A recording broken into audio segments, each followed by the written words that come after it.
So how do you know if a deal is a good deal or not? So a lot of it's going to depend on you and your personal goals and what type of deal it is. If it's a long-term hold versus a quick flip in and out.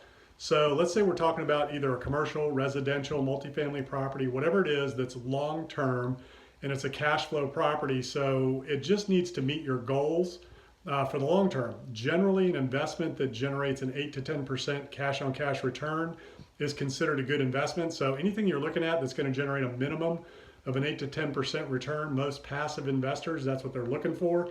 That's kind of what the stock market is based on.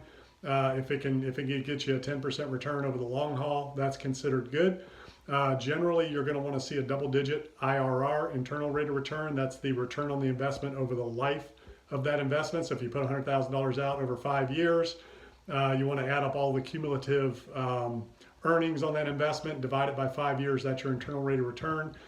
Equity, commercial equity likes to see that. Commercial capital likes to see those returns in the double digits. So it really is up to you. I mean, if you're okay with a 5% return on something, I mean, that's you. That's up to you. It's up to each individual. But generally, by industry standards, you want to see a 8 to 10% return on cash for something that's long term.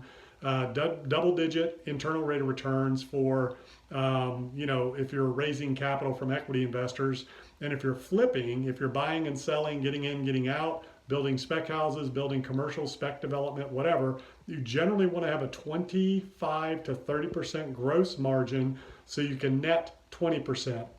So that's me. I'm an opportunistic investor and developer, so I like to see a 20 to 25% return and sometimes 30% return on my investments. So if you're transactional, if you're opportunistic, you're getting in, getting out, those are higher risk.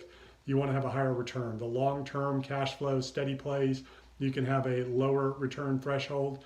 But I like to recycle the capital. I like to compound the cash.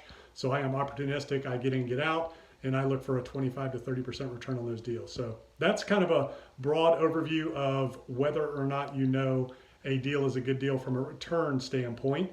The next video will cover the deal itself in terms of the property, but for now, that will tell you what a good return looks like.